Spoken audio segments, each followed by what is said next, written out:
You need to gather your things and move to economy, where you truly belong. The icy voice of Lauren Parker, the 34-year-old lead flight attendant, tore through the stillness of the first-class cabin. Her words cut like a blade, pulling every pair of eyes toward Adrian Cole, 47, the black man in a sharp navy suit, seated in 1A. Adrian looked up, his laptop still glowing with lines of dense financial reports. His boarding pass lay right on the tray table, stamped in bold with the words, "First Class." He didn't need to prove anything, not to himself at least. But here, under eyes filled with doubt, it suddenly seemed meaningless. A mocking smile flickered across the face of Gregory Stanton, a 52-year-old white businessman in seat 3C. He raised his phone, camera ready, eager to capture the moment order was restored. In the arch of his brow, in the faint shake of his head, he had already convicted Adrian, a man who did not belong. Lauren tapped her finger on Adrian's armrest, the cabin light glinting off the cold silver of her wedding ring. "This seat is for paying passengers," she pressed, her disdain slipping through every syllable. Adrian drew a slow breath, humiliation burning in his chest like fire. Every muscle wanted to explode, to leap up and shout back at them. But he knew. Calm was the sharpest weapon. He calmly extended his boarding pass for the third time. "As I've said, this is my seat. 1A. First class." The gold Rolex on his wrist caught the light, but Lauren's eyes slid past it, still clouded with suspicion. "Sometimes the system glitches. We need to confirm you weren't upgraded illegally," she replied, her tone flat. But the contempt beneath it was unmistakable. Gregory seized the moment, raising his voice so the entire cabin could hear. "This is exactly what I've been saying.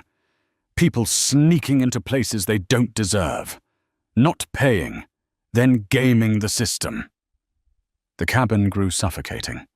Other passengers stayed silent, but their stares carried judgment. Someone began live streaming. Someone else started tweeting. The outside world was bleeding in, the viewer count on 16. Year-old Chloe Nguyen's phone climbing from dozens to hundreds in seconds.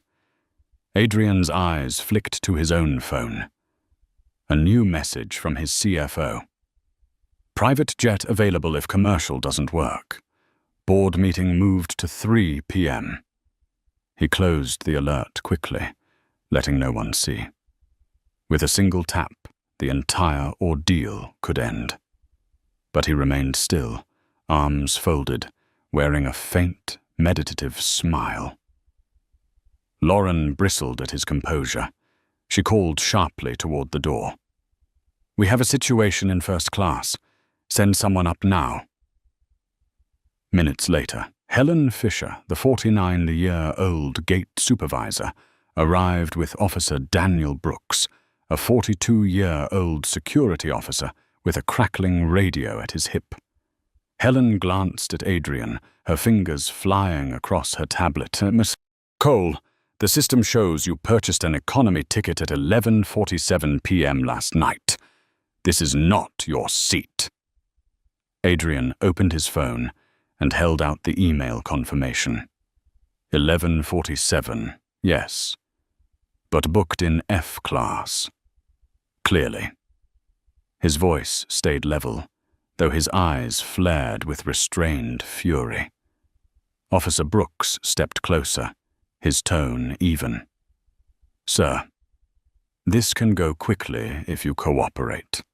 No need to make it harder." From behind, Chloe whispered into her camera, "Oh my God, they're removing a black man from first class, even though his boarding pass is valid." Her livestream viewers spiked. 847, 1200, 1800. Gregory pushed into the aisle, phone aimed at Adrian, his voice smug. I fly over 200,000 miles a year with this airline. I deserve a quiet flight, free from this disruption. Adrian said nothing. He slowly closed his laptop, his hand trembling slightly on the lid, not from fear, but from the effort of holding back rage. He knew when to erupt, and he knew this wasn't the moment. The air grew thicker. 6 first-class seats sat empty, yet they insisted. He didn't belong here. Finally, Captain Arthur Mills, 61, stepped out of the cockpit. 40 years in the skies had taught him how to weather storms, but this one was different. It was born of contempt. What's going on here? Arthur asked, his voice firm with authority. Lauren quickly straightened her uniform. Captain, this passenger refuses to leave a seat that is not his. The online audience had surged past 3,200. Chloe whispered, Oh my God, even the captain is here. Are they really going to drag him out? Adrian sat still, his hands clasped tight, his gaze unnervingly calm. Inside, every heartbeat repeated the same command. Don't react with anger. Don't let them see weakness. He gave a faint smile, opened his contacts. At the very top, a single name. Jonathan Reed, CEO, Aerotech Airlines. His finger hovered over the call button. The cabin fell silent. Staff, passengers, security. All eyes were fixed on him. Live stream numbers exploded into the thousands. And everyone understood this story was nowhere near its end. The static crackle of Officer Daniel Brooks's radio shattered the tense silence. Unit 4, report on first class. We're 15 minutes behind. Resolve immediately. Daniel glanced at Adrian, his eyes carrying a warning. You have 2 choices, sir. You walk out on your own, or we escort you.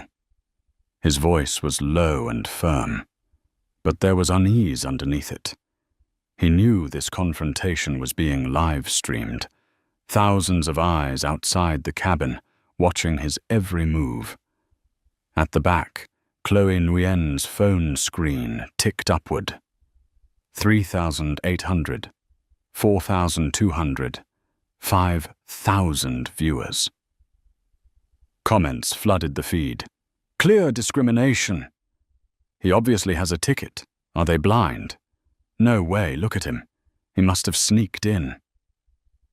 The first-class cabin had turned into a public courtroom, and Adrian was on trial before strangers who had never met him. Helen Fisher, the gate supervisor, squared her shoulders, her voice pitched high to cut through the noise. Mr. Cole, the company has the right to reassign seats when necessary. We have excellent seats available in extended business class, and you'll be well taken care of. Adrian lifted his eyes, dark and steady, the resolve in them unmistakable.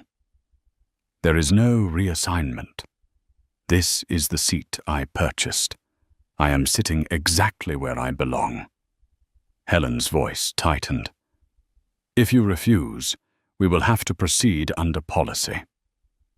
Nearby, Gregory Stanton seized the moment.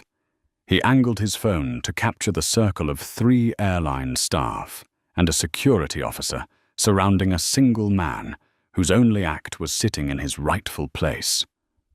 Finally, someone is enforcing the rules. Gregory muttered loudly enough for his mic to catch. We can't let things fall into chaos. The sneer in his tone twisted deeper into Adrian's pride. Yet instead of lashing out, Adrian simply closed his laptop and rested his hand on its lid, a small motion that radiated control. Captain Arthur Mills narrowed his eyes, the silver in his hair catching the cabin lights, his presence solemn. He knew well, if this dragged on, they would lose their takeoff slot. "We have 12 minutes left to depart. This needs to be resolved." Helen jumped in quickly. "Captain, this passenger is refusing to comply." Arthur studied Adrian, then the ring of employees crowding him. 40 years of flying told him this was no ordinary passenger. The man sat too firmly, too calmly, as if even if the world tilted off its axis, he would not waver. Meanwhile, Chloe whispered into her camera, "Oh my God, viewers are at 6,000.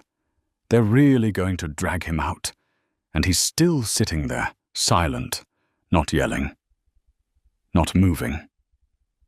One comment scrolled across her screen. "That calm is scarier than anger. This man is definitely not ordinary." Officer Brooks lowered his voice, leaning closer. "Sir, don't make this harder. We can avoid a scene. All you need to do is stand." Adrian twisted the silver wedding band on his finger, then smiled faintly. "I paid for this silence with my own credit card. Seems like you're the ones making the noise." The simple reply jolted Helen. Gregory's jaw tightened, his phone clenched harder. Brooks lifted a brow, and for a split second he felt as though he wasn't facing a passenger, but a judge quietly waiting for the right moment to deliver a verdict. The radio crackled again. "Flight 447, status? Has the passenger been removed? We're closing the gate." Helen swallowed hard. Brooks gripped the radio tighter. Arthur folded his arms, his stare heavy. Chloe whispered to her audience, 8,000 people watching. This is exploding." Adrian opened his contacts once more. The name at the top glowed. Jonathan Reed, CEO, Aerotech Airlines. His finger slid, hovered over the call. Everyone held their breath. The staff, the guard, the captain, the passengers, the live stream. One single touch, and the entire game would flip. The first-class cabin fell into absolute silence, as if everything had been drawn into Adrian Cole's fingertip when he pressed the call button. The faint beeping tone echoed through the heavy stillness, stretched taut like a string about to snap. On the third ring, a familiar voice came through the speaker, calm yet commanding. "Adrian, you're calling earlier than I expected. How's the quarterly meeting?" The entire cabin seemed to explode in silence. That name dropped like a hammer. Jonathan Reed, CEO of Aerotech Airlines. A voice every employee knew from company meetings, training videos, and corporate broadcasts.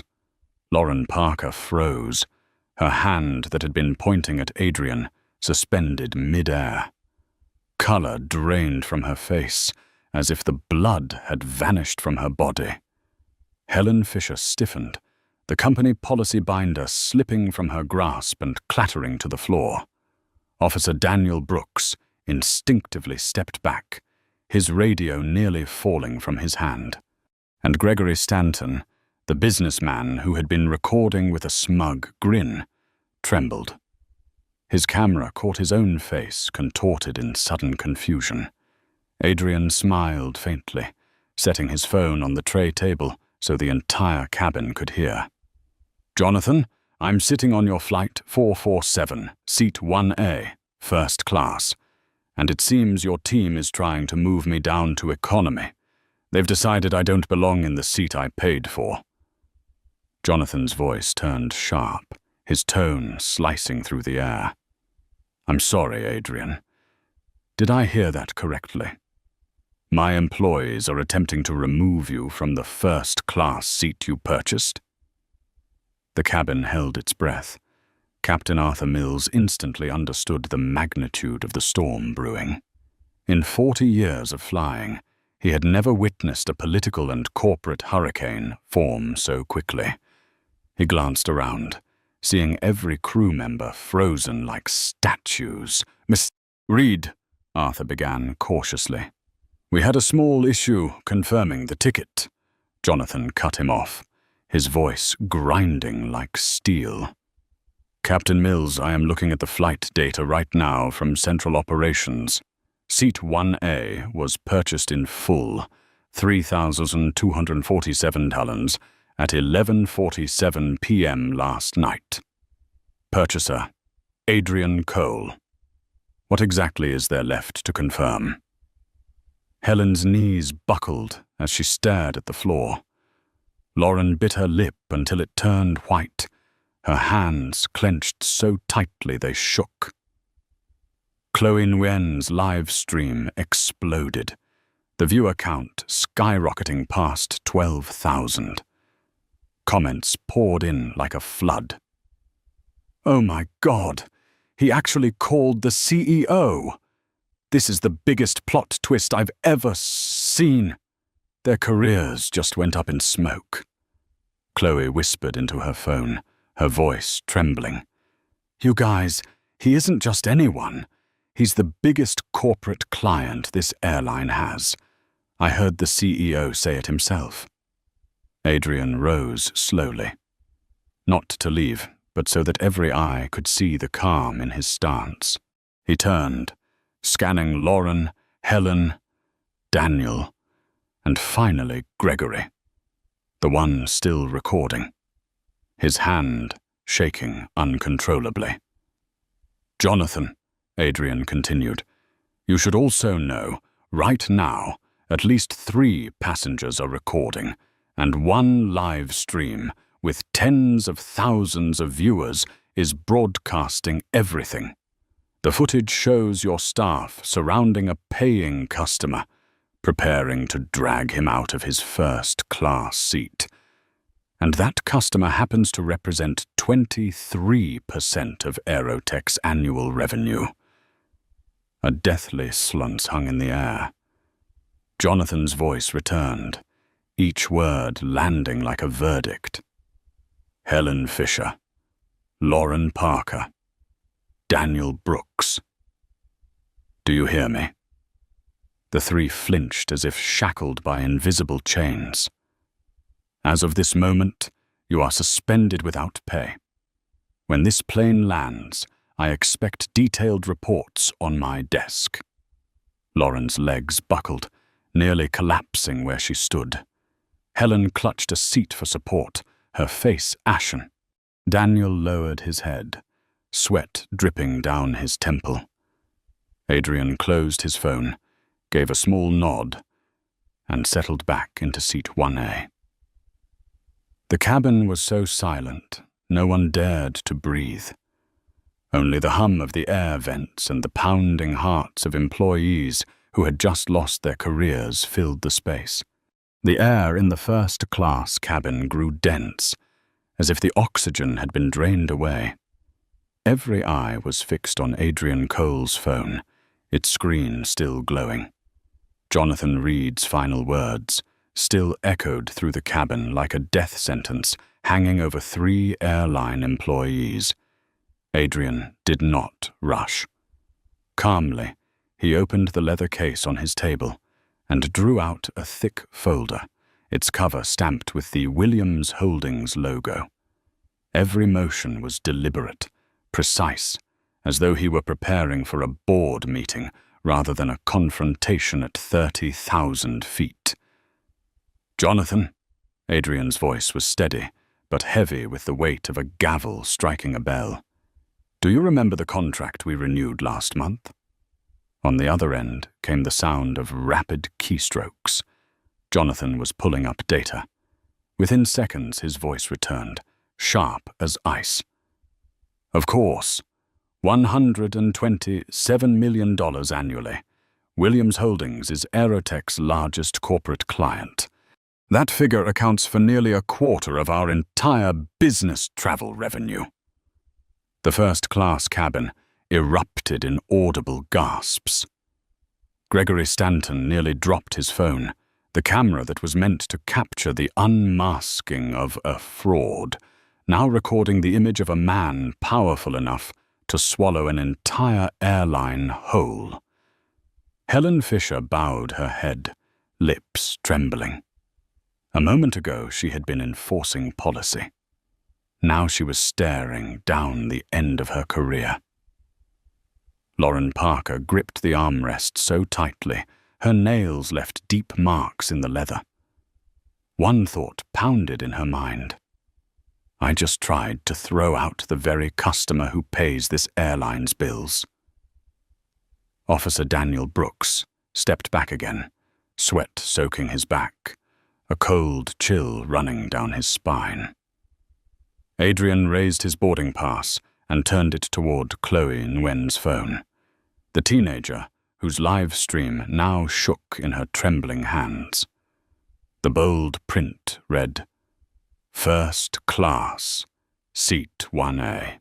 No debate," Adrian said slowly, each word cutting into the silence. "I purchased this seat. I paid in full. And my company is the reason you all still have jobs." Jonathan's voice came through the line, no longer warm but glacial. "I want everyone on that flight to understand. Adrian Cole is not just a customer. He is the man who helped design Aerotech's first-class policy. He is a member of our corporate advisory council. The very services you are using to deny him are the ones he helped create." The shock rippled even to Captain Arthur Mills. In 40 years of flying through storms, he had never seen a single revelation tear apart the entire belief system of a flight crew so quickly. Behind them, Chloe's livestream counter surged, 15,000, then 17,000 viewers. The comments exploded. 127 million! He didn't just buy the seat, he practically bought the airline. Harvard will be teaching this case study. Adrian closed the folder and let his eyes sweep across the people who had doubted him just minutes earlier. Lauren looked on the verge of tears. Helen seemed to be swallowing back humiliation. Daniel resembled a child caught red-handed. Gregory's face was flushed, his hands shaking as he realized his recording had captured his own downfall. Adrian drew a slow breath and said, "You thought I didn't belong in this seat, but the truth is, I am the reason these seats exist." On the other end, Jonathan Reed delivered his verdict with surgical precision. Lauren Parker, Helen Fisher, Daniel Brooks, effective immediately, you are suspended without pay. Upon landing, turn in your employee badges. There will be no negotiation. Captain Mills, I am authorizing you to ensure Adrian Cole is treated as this airline's highest honored guest for the remainder of the flight. Arthur lowered his head. Understood, sir. Chloe's live stream surged past 20,000 viewers. In the cabin, no one dared to speak. Only the faint hiss of the air conditioning filled the silence, heavy with the weight of careers that had just crumbled. Adrian leaned back in seat 1A, a faint smile on his lips. He hadn't shouted. He hadn't slammed his fist. With a single call, the world had turned upside down. The air in first class was so heavy that every passenger felt as though each breath pressed down like stone on their chest. The crew stood frozen. The passengers whispered. Chloe Nguyen's live stream had already passed 2,000 viewers. The entire world seemed glued to the movements of the man seated in 1A. Adrian Cole lifted his cup of cold coffee, took a small sip, then set it back down with ease. The man who had been humiliated only minutes earlier had now transformed the airplane cabin into his own strategic boardroom. He pressed the call button again. Jonathan Reed's voice immediately filled the cabin, still cold, still sharp as steel. "Adrian, I've suspended them. But I know you. You don't just want an apology. You want more. Tell me, what do you need so this doesn't destroy Aerotech today?" Adrian smiled faintly. This was the moment he had calculated. Not for revenge, but to force systemic change. He opened his laptop. The screen lit up with a slide titled "Systemic Change Requirements." He raised his head, his voice resonant and steady, each word striking like a gavel.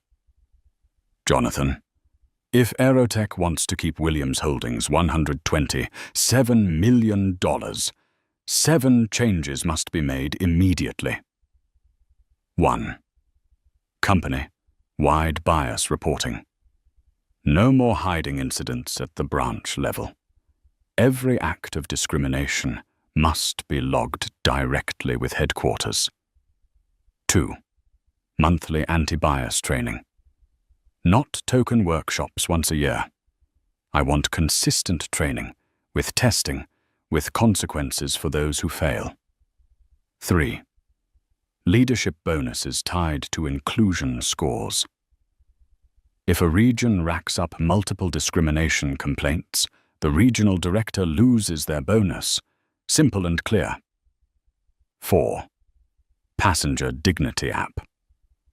Passengers must be able to report incidents instantly, with automatic escalation to the legal department within 24 hours. He paused, his gaze sweeping across the cabin. Lauren Parker stared down, her eyes red. Helen Fisher gripped her, now useless policy manual. Officer Brooks stared at his radio as if wishing to disappear. Adrian continued. 5. Annual contributions of $100,000. Not PR stunts, but long-term commitments to civil rights organizations within the transportation industry. 6. Anti-discrimination clauses in every contract. Corporate clients must have the right to terminate immediately if discrimination occurs. No penalties. 7. Quarterly public reports. All bias-related data must be published on Aerotech's website alongside flight safety reports for the entire world to see. Jonathan was silent for a long moment. The cabin was filled only with the sound of pounding hearts and the faint keystrokes on his end. Then his voice returned, low and heavy. "Adrian, what you're demanding will change the entire structure of Aerotech. But you know very well, we have no other choice." The cabin gasped. Chloe nearly shouted into her camera. "He's not just defending his seat. He's rewriting the airline's entire policy right here on the plane." Adrian closed his laptop and pushed it forward like a period at the end of a sentence. He leaned back in his seat, his voice calm yet commanding. "Jonathan, you have 2 hours. By the time this plane lands, I want signed documentation. If not, next week Williams Holdings will fly with Delta, United, or any airline that knows how to respect its customers." First class shattered into silence. No one dared move. The phone speaker still carried the voice of Jonathan Reed, no longer urgent, but now cold and resolute. "Adrian, you will have the signed document before this plane lands. I've already called in legal and HR. They are in an emergency session right now. Every condition you laid out will be drafted into an addendum, and I will sign it myself." First class sank into a suffocating silence. Only the soft hum of the air system remained, as if echoing the frantic heartbeats of those who had just watched their futures collapse. Lauren Parker lowered her head, both hands trembling, tears suddenly welling up. She remembered how arrogantly she had tapped her fingers on Adrian's armrest, every word she spoke cutting into his dignity like a knife. Now she was the one dangling over the fragile thread of her career. Helen Fisher clutched her policy manual, the book that had once been her shield of authority. Now it was useless, hollow. A lifetime of believing in the word regulation had crumbled in an instant because she had applied it to the wrong person in the wrong situation. Officer Daniel Brooks stood frozen, his radio shaking so hard it crackled. He felt as though he had been dragged into a play with no exit, and the only ticket out had slipped away. In the back row, Gregory Stanton scrambled to turn off his camera, fumbling to delete the recording. But it was too late. Chloe's live stream had already drawn more than 25,000 viewers, alongside thousands of other recordings from different angles. His face, with that smug smile, had already spread across the world, making him the symbol of blind arrogance. Chloe whispered breathlessly into her lens, her voice trembling but filled with excitement. "You guys, I can't believe this. A man who was dismissed just minutes ago is now forcing the CEO of an airline to change the entire system. This is history." Captain Arthur Mills was the only one still composed, but inside he knew. This moment had gone far beyond an in-flight incident. It was a turning point for the entire industry. He stepped closer to Adrian and gave a small nod. "Mr. Cole, on behalf of the crew, I apologize." Adrian returned the nod without anger or triumph. Only the calm of a man who knew the balance of power had shifted to his side. On the other end, Jonathan closed the call with a voice like iron. "Adrian, you will have the document before landing. As for the employees on this flight, they are suspended, and unless they survive retraining, they can consider their careers over. I promise you, this will be an expensive lesson for all of Aerotech." The line went dead. The cabin remained silent. Adrian exhaled slowly, then opened his laptop. The screen glowed with charts and data, as though he were simply returning to unfinished work. That image, a man calmly working while an entire airline trembled from a single call, burned itself into the memory of everyone present. Outside, social media exploded. Hashtags "half-returned flight," Evan and "airline shame" shot straight to the top of trending lists. CNN, BBC, Fox, all began running the story. The image of Adrian, seated in 1A, calm as stone while surrounded by chaos, spread across millions of screens around the world. The rumble of the plane's engines filled the air, signaling the crew's final preparations for takeoff. But first class was no longer just a cabin. It felt like a miniature parliament, where every gaze and every breath revolved around the man in seat 1A. Adrian Cole sat quietly, laptop open before him, as if nothing had just happened. Yet the others could not pretend calm. Lauren Parker dabbed her reddened eyes with a tissue. Every detail replayed in her mind. The impatient tapping of her fingers, the condescending tone, the suspicious glance. Now each moment had become evidence against her, plastered across social media. She wanted to speak, to apologize, but her throat locked shut. Helen Fisher sat frozen.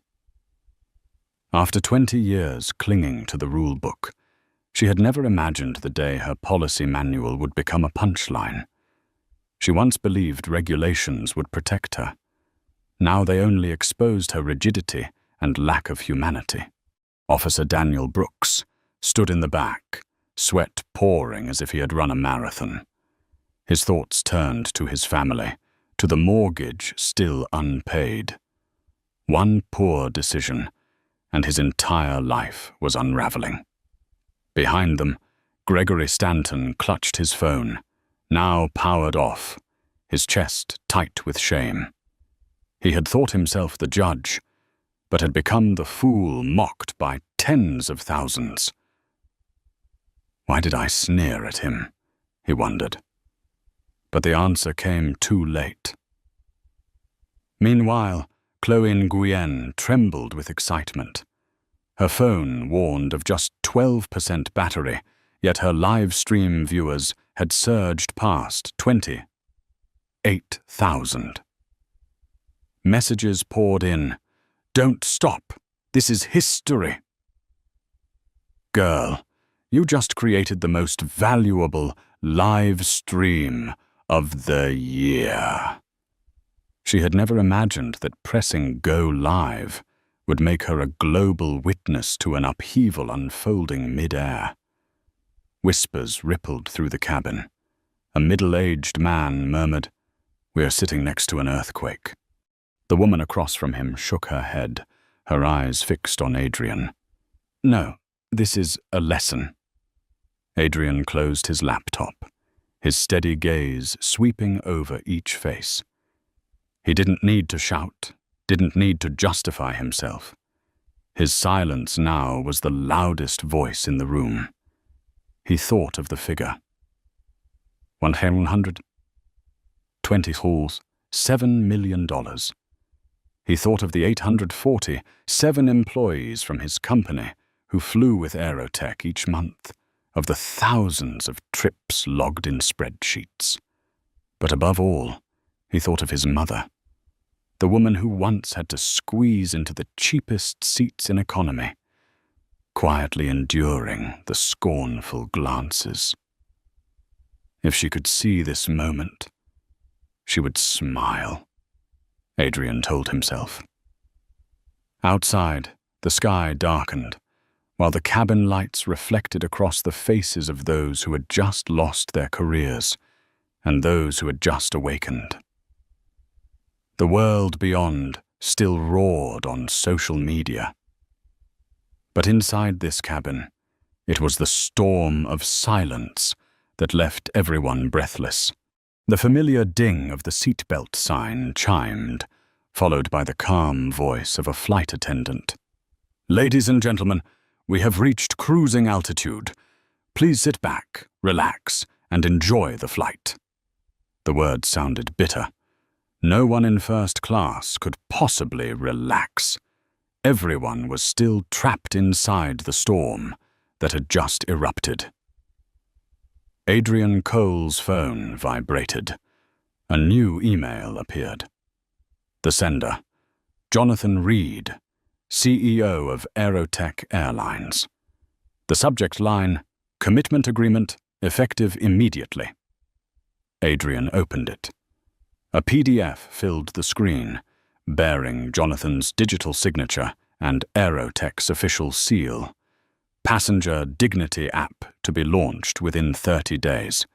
Mandatory monthly bias and inclusion training for all 23,000 employees.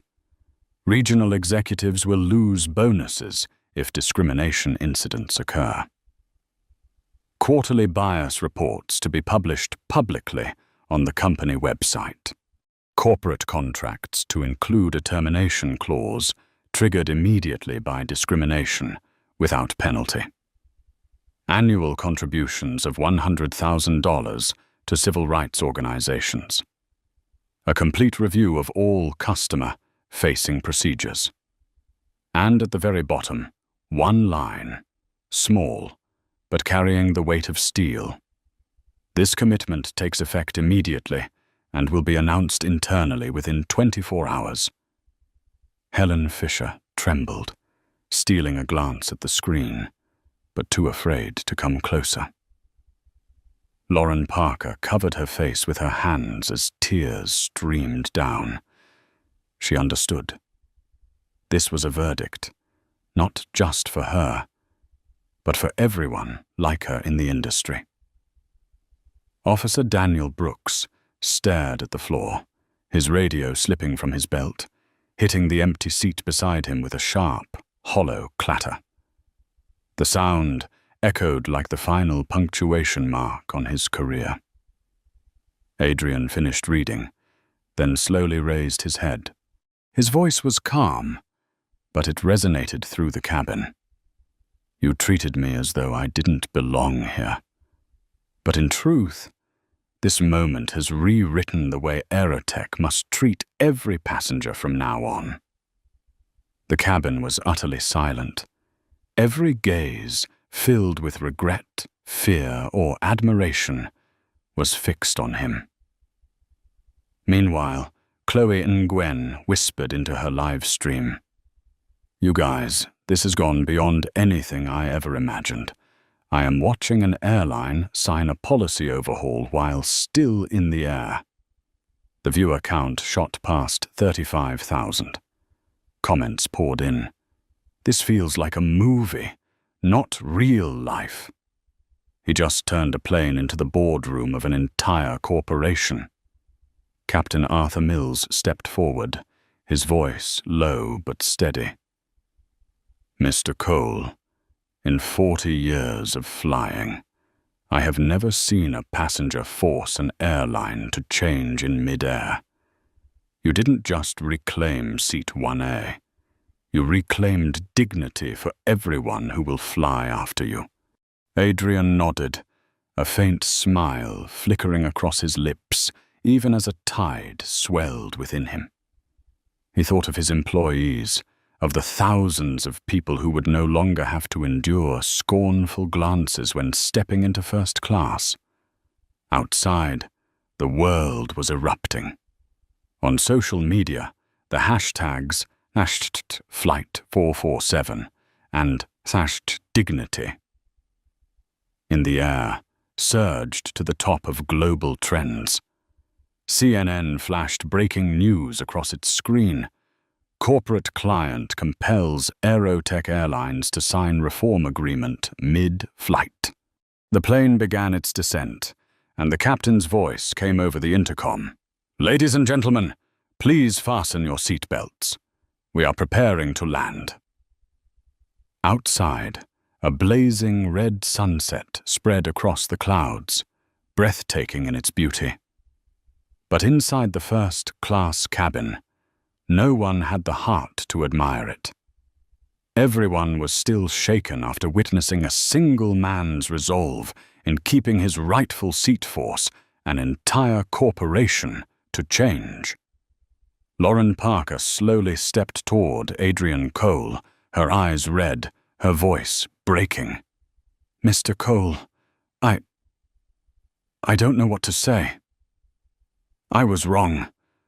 I let prejudice blind me. And Adrian lifted his gaze, calm, but not cold. His voice cut through hers, low and clear. "Do not say it to me. Say it to yourself. Ask how many times you have treated others the way you treated me today, and how many times you thought they would never have the power to fight back." Lauren froze, tears streaming down her face. She understood. Her apology now was not to salvage a career, but to salvage the humanity still left within her. Next came Helen Fisher, the gate supervisor, who had clung to policy to try and force Adrian from his seat. She stood trembling, clutching the useless rulebook to her chest. I relied on regulations to convince myself I was right. But the truth is, rules can never replace fairness." Adrian gave a slight nod. "You placed regulations above people. But what are regulations, if not meant to protect human dignity? Helen bowed her head, her shoulders shaking. Finally, Officer Daniel Brooks stepped forward. He had been the firmest of them all, but now his voice faltered, heavy with remorse. I was following orders, but I should have known not every order is right. I am sorry, Mr. Cole. Adrian looked directly at him, his voice deep and steady. You wear a uniform. People look at you and see law. They see justice. If you use that authority to make someone feel small, then you betray both. Daniel lowered his head.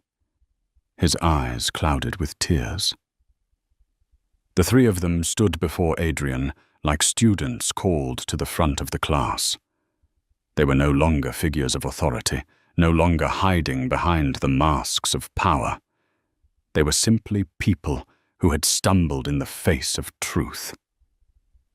Adrian drew a deep breath, then spoke softly, yet his words echoed through the cabin.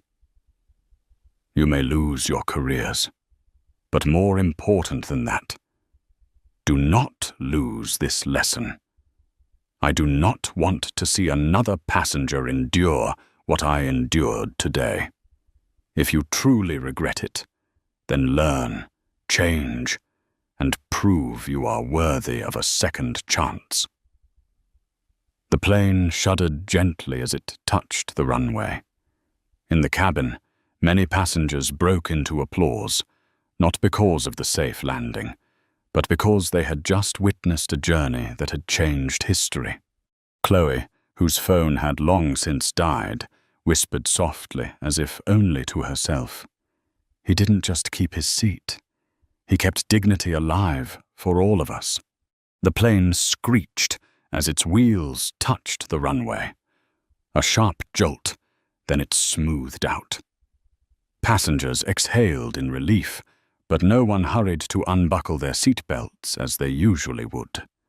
Everyone knew they had just lived through a moment that would be remembered for a long time.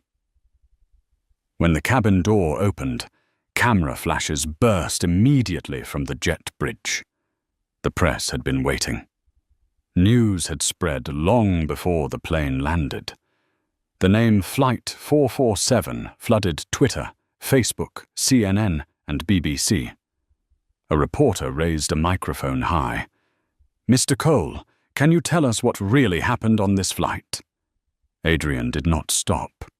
He simply gave one short reply, enough to become a headline everywhere. No one should ever be made to feel lesser in the very seat they paid for, or in any space of life. Meanwhile, Lauren Parker, Helen Fisher, and Daniel Brooks walked out quietly, their heads bowed to avoid the cameras. They had once been enforcers of authority. Now they stood as symbols of the collapse of prejudice. They knew full well their images would appear on the evening news, not as exemplary employees, but as living examples of unconscious bias exposed. Inside the emergency boardroom at Aerotech headquarters, Jonathan Reed stood before dozens of senior executives. He declared, "Starting today, we are launching the Dignity in Flight initiative. No passenger, no matter who they are, what color their skin, or what they wear, will ever again be singled out because of bias. Flight 447 will be the beginning of this change." Shareholders were initially anxious, fearing reputational damage. But soon after, the market responded in the opposite way. Within 48 hours, Aerotech's stock rose by 4%, as the press praised the airline as a corporation willing to face its mistakes and reform immediately. Chloe Nguyen returned home, plugged in her phone, and saw her TikTok account had gained 250,000 new followers overnight. The clip of Flight 447 had been shared millions of times. The 16-year-old never imagined that a spontaneous live stream would make her the global witness to justice. Gregory Stanton's story was different. He was swept into a storm of criticism. Business partners turned their backs. His company faltered. For the first time in his life, Gregory was forced to confront a question he had never dared ask. How many years have I lived in the illusion that skin color and wealth gave me the right to look down on others? In the weeks that followed, the press called Adrian the man who rewrote airline policy from seat 1A. But he declined lengthy interviews. He left only one statement. This is not my story alone. This is a reminder that dignity is not a privilege. It is a basic right. 6 months later, Aerotech's first public report revealed complaints about bias had dropped by 78%. Passenger satisfaction scores had risen from 74% to 89%. Corporate contract revenue had increased by 15%, thanks to renewed trust. And in Harvard lecture halls, a new case study entered the MBA curriculum. Flight 447, when dignity became an economic lever. On that sky-bound day, there was only one seat 1A. But from that seat, one man changed an entire industry. In the world of business and service, we often think that power lies in the seats of authority within boardrooms or in the profit figures on a balance sheet. But the story of Flight 447 proved that there is a greater form of power: human dignity. Adrian Cole did not need to shout, nor did he need to raise a fist. All he did was maintain his composure and put the truth on the table. That unwavering resolve forced a multi-billion-dollar corporation to change. It is proof that true power does not lie in noise, but in the ability to turn a moment of injustice into a catalyst for systemic reform. If you believe that dignity is not a privilege, but a fundamental right for every human being, press like and subscribe to continue following us in stories that expose injustice and affirm human value. And before you leave, post a comment with the simple phrase, "Quiet power," to show that you too believe in the silent strength that can change the world.